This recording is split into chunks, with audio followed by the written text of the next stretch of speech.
लानत है हर उस व्यक्ति पर जिसने सभागृह में आरक्षण के गार्डन को बार में पास किया। मैं आज भी बोलती हूँ, पूरी जिम्मेदारी के साथ बोलती हूँ, लानत है कि आपका सिग्नेचर एक आरक्षण को बदल सकता है, तो वो सिग्नेचर को यूज़ करने से पहले 100 बार सोचना चाहिए। मैं आज भी बोलती हूँ, शेम ऑन यू। नमस्कार, मैं खुशबू झा, आप सभी देख रहे हैं द पब्लिक फोकस। आपको बता दें कि महासभा में लोग विकास की बातें करते, विकास के बारे में चर्चा करते हैं नगर के, और यहाँ पर अगर बात विवाद से, तू मैं से औकात तक बात आ जाए तो क्या होता है।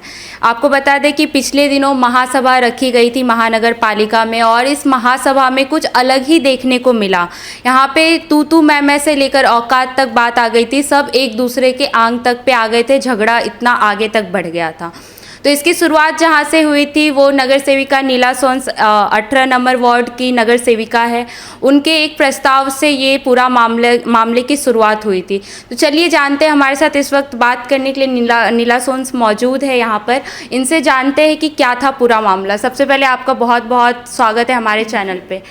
और नीला सोन्स जी, मैं आपसे जानना चाहूँगी कि वो कौन सी बात थी जो वहाँ पर आपको नहीं बोलने दी जा रही थी, और ये सारी बात की विवाद इतना आगे तक बढ़ गई थी कि तू मैं से औकात पे बात आ गई थी। मैं आपसे जानना चाहूँगी। ये जनता का एक बहुत ही गंभीर विषय है, और उस विषय को कहीं ना कहीं दबाने के लिए मैं कह सकती हूँ एक सोची समझी साजिश के तहत ये माहौल क्रिएट किया गया, ताकि उस विषय पर लोगों को ज़्यादा जानकारी ना मिले और उस विषय पर प्रशासन से मैं सवाल ना कर सकूँ।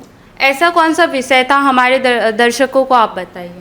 हमारे प्रभाग में मंगल नगर क्षेत्र में एक प्राइम लोकेशन पे, जो कि हब टाउन के बाजू में है, वहाँ बच्चों के लिए आरक्षित गार्डन है, और उस गार्डन का कुछ भाग बियर बार के लिए बाकायदा महासभा में पारित किया गया है। लेकिन महासभा में पारित होने के बाद भी प्रशासन ने उसे विखंडन के लिए भेजा। लेकिन आज की तारीख में वहाँ काम शुरू हुआ। बीच में जब मैंने ऑब्जेक्शन लिया था 2017 से, नगर सेवक बनने के बाद ही हमने प्राथमिकता सभी आरक्षणों को डेवलप करने में ली। ये गार्डन का भी जो मोर देन 80% भाग है वो ऑलरेडी गार्डन बन चुका है। लेकिन जब हमने देखा, जब हम इनिशियली हमने ऑब्जेक्शन लिया, तब उस पर स्टे आया था और काम रुक गया था। अब हम भी निश्चित थे कि चलो स्टे है, काम रुक गया है, यानी जनता के पक्ष में डिसीजन होगा। लेकिन अब देखा गया कि वहाँ पर फिर काम शुरू हुआ, इसलिए मैं इसे ज के प्रस्ताव में लाई थी। ज का प्रस्ताव, आप किसी भी विषय को अगर गंभीर आपको लग रहा है तो आप लाने का अधिकार रखते हैं, और उस विषय पे आप ठहराव रखने का अधिकार रखते हैं। लेकिन मुझे दोनों ही अधिकारों से वंचित किया गया, ना उस पे मेरा ठहराव लिया गया, और ना ही प्रशासन को कोई सवाल का जवाब देने के लिए भी मतलब वहाँ जगह दी गई। तो जैसे कि आपने कहा पिछले, यहाँ पे मुझे सोची समझी साजिश लगती है, तो ये साजिश आपको क्या लगता है किसकी ओर से हो रहा है, कौन इसमें ये मतलब साथ दे रहा है इस साजिश में? देखिए, ये जो आरक्षण है गार्डन का, 2017 में जब हम नगर सेवक बने, बस उसके कुछ महीने पहले ही सामने वाले विकासक ने ये प्रॉपर्टी खरीदी है। यानी 2017 मार्च में उसने ये प्रॉपर्टी खरीदी। अगस्त 2017 में उसे बांधकाम ने रिपेयरिंग परमिशन दी, जो कि इनवैलिड थी, जो कि गलत थी, गलत आधार पर परमिशन दी गई, क्योंकि एक रिजर्वेशन में आप बांधकाम के लिए रिपेयरिंग परमिशन नहीं दे सकते हैं। लेकिन वो परमिशन सिर्फ इसलिए दी गई ताकि उनको कोर्ट में जाने का एक आधार मिले, वरना उनके पास कोर्ट में जाने के लिए कोई आधार नहीं था। 1 महीने में ही वो बांधकाम की परमिशन रद्द कर दी गई। यानी सामने वाले बांधकाम अधिकारी को लगा हाँ भैया उसने गलती की, 1 महीने में रद्द की, लेकिन उनके हाथ में वो एक आधार मिल गया कोर्ट में जाने का। और उसके बाद 2017 में वो विषय कोर्ट में गया। वो विषय कोर्ट में जाने के बाद एज इट इज़ का स्टेटस आया, और हमारे विधि विभाग ने आज तक, मतलब 2020 के ऑर्डर में, कोर्ट का ऑर्डर है मेरे पास, 2020 के कोर्ट के ऑर्डर में बाकायदा कोर्ट में लिखा गया है कि despite sufficient opportunity being given no argument either oral or written submission. यानी हमारे विधि विभाग ने 2017 से लेके 20 में ना अपना ओरल सबमिशन दिया है, ना रिटन सबमिशन दिया है। इसी दौरान जब न्याय प्रविष्ट था, आजकल जो मुझे बोलने का मौका नहीं दिया गया, तो वो यही विषय बोला गया कि न्याय प्रविष्ट है, इस पर चर्चा नहीं कर सकते हैं। मतलब आप सोचिए, मतलब किस प्रकार लोगों को भ्रमित किया जाता है। जब विषय न्याय प्रविष्ट था, तब आपने महासभा में प्रस्ताव लाया, आपने महासभा में प्रस्ताव ला के एक आरक्षण को बार में बदला, तब आपको याद नहीं था कि वो विषय न्याय प्रविष्ट था। जब विषय न्याय प्रविष्ट था, तब इसी महानगर पालिका ने, जो एक तरफ कोर्ट में लड़ रही है जनता के लिए, दूसरी तरफ सभी डिपार्टमेंट ने एनओसी दी इस विकासक को। मतलब आप एक कमर्शियल एनओसी, आप उसको एक कमर्शियल परमिशन दे रहे हो किस जगह पे, आरक्षित जगह पे, जो कि आरक्षण अभी तक डिक्लेयर बदला नहीं है, क्योंकि उस आरक्षण के प्रस्ताव को विखंडन के लिए कमिश्नर ने भेजा है। दोनों कमिश्नर, जो पूर्व कमिश्नर थे, दोनों ही कमिश्नर ने उस प्रस्ताव का पुरजोर विरोध किया है और उसे विखंडन के लिए भेजा है। इसका मतलब वो आज भी गार्डन आरक्षण है, यानी वो आरक्षण बदला नहीं है और ये विषय कोर्ट में है। तो कोर्ट में होने के बाद भी सब डिपार्टमेंट एनओसी दे रही हैं। राजनीतिक संरक्षण के कारण महासभा में जनता का विषय नहीं लाया गया, एक विकासक का विषय, बार वाले का विषय लेके आ गए और उसको बार में परिवर्तित किया गया। तो डेफिनेटली इसको राजनीतिक संरक्षण है और इसको मिली जुली, आप बोल सकते हैं, कुछ करप्ट अधिकारियों का साथ मिला है, जिसके कारण वो इतना सफ़र तय कर पाए हैं।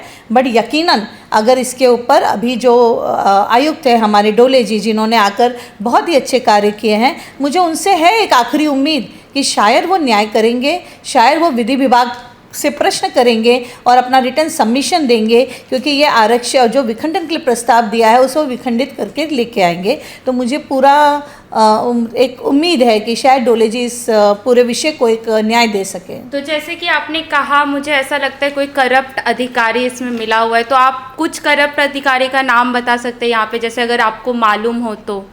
देखिए, मैं सबसे पहले कहना चाहूँगी कि अधिकारी भी अगर करप्शन करता है तो संरक्षण पहले नेताओं का मिलता है।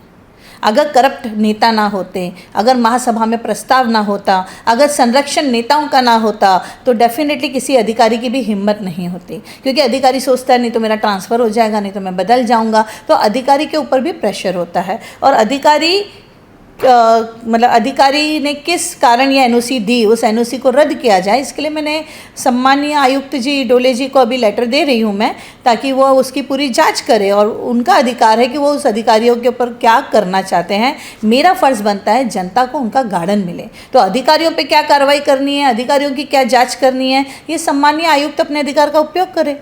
जैसे कि आपने कहा कि महासभा में मैंने देखा था, जैसे कि आपने वो होटल पे अरविंद शेट्टी के होटल पे जवाब मांगा था, तो वो उन्होंने आपके लाइब्रेरी पे सवाल खड़ा किया, तो उसमें उसकी क्या वजह है? जी, सबसे पहले तो मुझे वाकई में मिला, आपने शायद वहाँ मेरा रिएक्शन भी देखा होगा। मैंने सिर्फ डिपार्टमेंट से मैं विषय पे बात कर रही थी, मैं विधि विभाग से सवाल कर रही हूँ, मैं जिन्होंने एनओसी दी है उससे सवाल कर रही हूँ। मैंने किसी व्यक्ति विशेष का नाम नहीं लिया, क्योंकि जिस व्यक्ति ने भी ये प्रॉपर्टी खरीदी है उनका गुनाह नहीं है, वो पैसे से कहीं और भी खरीद सकते थे। आरक्षण क्यों खरीदा गया, तो इसमें गुनाह किसका है?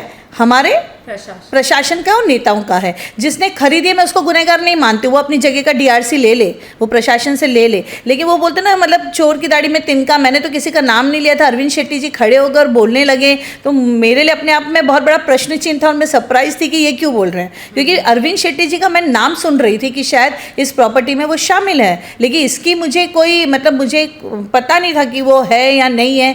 सुनना अलग बात होती है, लेकिन जिस तरीके से खड़े होकर उन्होंने इस प्रॉपर्टी के लिए वकालत करने लगे, तो मुझे मतलब अपने आप में लगा कि वो एक नगर सेवक की भूमिका नहीं निभा रहे थे उस वक्त, वो एक होटल मालिक की भूमिका निभाने लगे। तो ये उनके लिए चिंतन का विषय होना चाहिए और लोगों के लिए समझ का विषय होना चाहिए।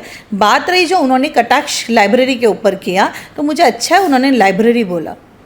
पहली बात, वो लाइब्रेरी के लिए मैं पहले भी बोल चुकी हूँ कि वो भारतीय जनता पार्टी का कार्यालय है, जनसंपर्क कार्यालय है।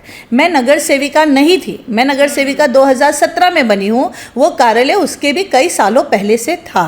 तो वो कार्यालय से सिर्फ जनमानस के लिए सेवा होती है, निःशुल्क व्यवस्थाएं होती है, और सबसे बड़ी बात, वो किसी आरक्षित गार्डन पर नहीं है, वो किसी आरक्षित भूखंड पर नहीं है, वो किसी की जगह है जिसमें से एक का किसी ने लिया होगा। तो जो हमारे एक पहचान के व्यक्ति हैं जो कि भारतीय जनता पार्टी के कार्यकर्ता है, उन्होंने लिया था, उन्होंने डेवलप किया है। तो ये आरक्षित भूखंड पर तो है ही नहीं। तो आप क्यों इस आरक्षित भूखंड का उस आरक्षित भूखंड से कंपेयर कर रहे हैं या उस लाइब्रेरी से कंपेयर कर रहे हैं एक बार का? तो सिंपल है, वहाँ जनमानस के लिए सेवा होती है, वो भी निःशुल्क सेवा होती है, और वो आरक्षित भूखंड नहीं है। लेकिन इसके बाद भी पूरी जिम्मेदारी के साथ मैं कहती हूँ, और मैंने पहले भी कहा था, अगर कहीं पर आपको लगता है, अगर अरविंद शेट्टी जी को लगता है कि कहीं पर कुछ नीला सोन्स के पास ऐसा कोई कार्य है जो अवैध है, तो आपको अधिकार यूज़ करने का पूरा अधिकार है। आप अपने अधिकारों को इस्तेमाल कीजिए, मेरे खिलाफ कोई ज का प्रस्ताव है लाइए, मेरे खिलाफ कोई भी कार्रवाई करनी है आप करिए, लेकिन आप सिर्फ बिना आधार के बातों से मेरे को या मेरी आवाज़ को दबा नहीं सकते।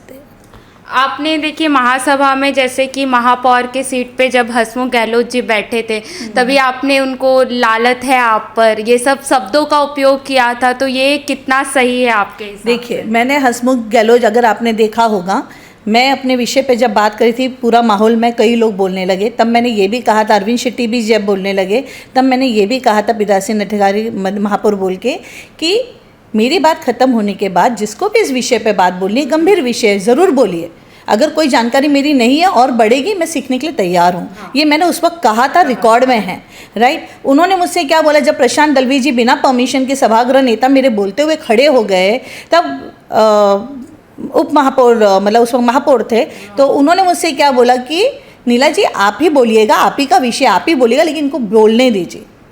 आपने कहा मेरा विषय है, मुझे बोलने के लिए दिया जाएगा, इनको बोलने दीजिए। मैं अनुशासन में खड़ी हो गई कि बोलने दीजिए, और उसके बाद आप ही विषय का डिसीजन ले लोगे, मेरी बात ख़त्म भी नहीं और डिसीजन ले लोगे। आपने अगर शब्द दिए हैं कि आप चुप रहिए और मैं आपका पालन कर रही हूँ, आपको बोलने दिया जाएगा और आप फिर बोलने नहीं दे रहे हो, तो ये अपने आप में प्रश्न चिन्ह है आपकी नीयत पर कि आपने क्यों मुझे बोलने नहीं दिया। दूसरी बात है, जब मैंने उनसे ये कहा लानत है, तो मैं आज अभी इस रिकॉर्ड में भी बोलती हूँ, लानत है हर उस व्यक्ति पर जिसने सभागृह में आरक्षण के गार्डन को बार में पास किया। मैं आज भी बोलती हूँ, पूरी जिम्मेदारी के साथ बोलती हूँ, लानत है। जनता ने अगर आपको नगर सेवक बनाया, जनता ने अगर आपको किसी पद पर बैठाया, जनता ने अगर आपके हाथों में वो ताकत दी है कि आपका सिग्नेचर एक आरक्षण को बदल सकता है, तो वो सिग्नेचर को यूज़ करने से पहले 100 बार सोचना चाहिए। तो लानत है उन अधिकारियों पर, लानत है उन नगर सेवक पर, लानत है उन जो भी पीठासीन अधिकारी बैठे थे। मैं आज भी बोलती हूँ। दूसरी बात, मैंने उनको कहा शेम ऑन यू, मैं आज भी बोलती हूँ शेम ऑन यू, आप डेफिनेटली शेम ऑन यू। आप इतने गंभीर विषय पे बात करने नहीं दे रहे हो, और विषय क्या बोल रहे हो, न्याय प्रविष्ट है।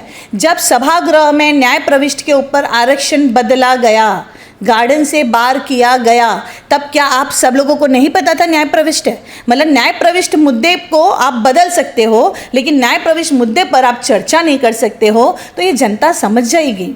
लोगों को जब विषय पता चलेगा, लोग समझेंगे सही क्या है गलत क्या है।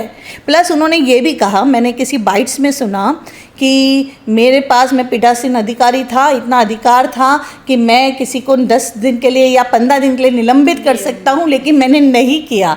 तो मुझे बहुत अच्छा लग रहा है कि उनको ये पता है कि वो जिस पद पर बैठे हैं उनके पास अधिकार है, वो जिस कुर्सी पर बैठे उस कुर्सी के कुछ अधिकार है। तो भैया मुझे निलंबित करो या नहीं करो, लेकिन उस कुर्सी पर बैठ के अपने अधिकारियों का उपयोग करके इस आरक्षण को बचाओ इस आरक्षण को। क्यों बार में आप दे रहे हो? हृदय परिवर्तन होता है कि नहीं? 2 साल पहले अगर आपने इस 2020 में अगर आपने इसे परिवर्तन किया था, बार में कन्वर्ट किया था, मूर्खतावश किया था, विवशतावश किया था, किसी के बहकावे में किया था, मजबूरी में किया था, तो आज 2 साल में आप इतने सक्षम नहीं बने? क्या आप 2 साल में भी इतने सक्षम नहीं बने? क्या आप में आज भी इतनी हिम्मत नहीं है? अब तो आप पद पर हो ना, पद पर निलंबित कर सकते हो, तो पद पर इसको नहीं बदल सकते हो?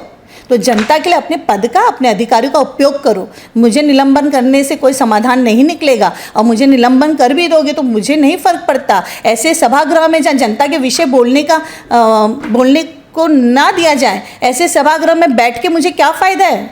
मैं सभागृह में जनता के लिए आती हूँ, शौकिया नहीं आती हूँ।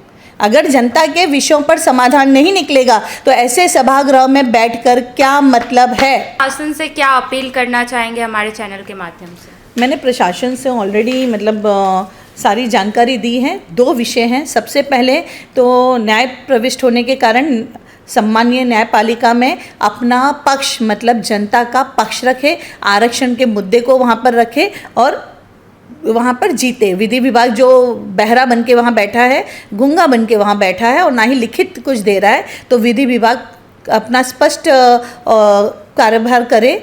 दूसरा, जो हमारे कमिश्नर महोदय हैं, तो जो विखंडित के लिए प्रस्ताव भेजा गया, जहां आरक्षण को बार में परिवर्तित करने का प्रस्ताव भेजा गया था, जिसको विखंडन के लिए भेजा गया है, उस प्रस्ताव को विखंडित कर पूरी जिम्मेदारी पूर्वक लेके आए। तो जैसे कि आपने देखा, यहाँ पर हमने नीला सोन्स नगर सेविका से बात किया और जाना कि उनका बस इतना ही कहना है कि जो जनता का मामला है वो जनता के लिए ही बात किया जाए। अगर महासभा रखा जाता है तो वो उसमें सिर्फ जनता के हित के लिए बात किया जाए, अपने आपसी मामले जो है वो बाहर जाके सुलझाया जाए। देखते हैं इसमें प्रशासन क्या निर्णय लेती है। आप आगे की खबरें देखने के लिए हमारे साथ जुड़े रहिए, देखते रहिए द पब्लिक फोकस। धन्यवाद।